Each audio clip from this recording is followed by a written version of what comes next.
20 টাকার নোট থেকে মসজিদের ছবি সরিয়ে মন্দিরের ছবি দেওয়া হচ্ছে। কথা বলো ঠিক না?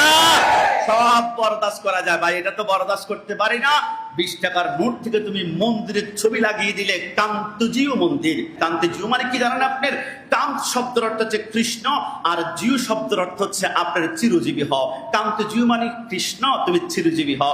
আপনি ইচ্ছায় অনিচ্ছায় কোনো জায়গায় যদি একবার বলে বলেন কান্তজিউ, তাহলে কৃষ্ণ চিরজীবী হোক। আপনি কৃষ্ণের জন্য বারবার দোয়া করছেন। আপনি বলছেন হুজুর সিম্পল জিনিস আপনি কেন মিম্বরে দাঁড়িয়ে কথা বলছেন? আরে না, মুসলমানদের ঈমান নিয়ে খেলা হচ্ছে, প্রমাণ চাও। মনে করো 20 টাকার একটা নোট তোমার পকেটের মধ্যে আছে, মসজিদে আসলা, গৌসুল আজম মসজিদে, তুমি 20 টাকার একটা নোট দান বক্সের ভিতরে অনুদান দিলা। তুমি ইচ্ছায় অনিচ্ছায় তুমি 20 টাকা দাও নাই, তোমার মাধ্যমে মসজিদের ভিতরে মুসলমানদের মসজিদে 20 টাকার নোটের মাধ্যমে মন্দির ঢুকিয়ে দিয়েছে। কথা বলো ঠিক কিনা? আরে তুমি জানো না, তুমি সিম্পল মনে করিও না।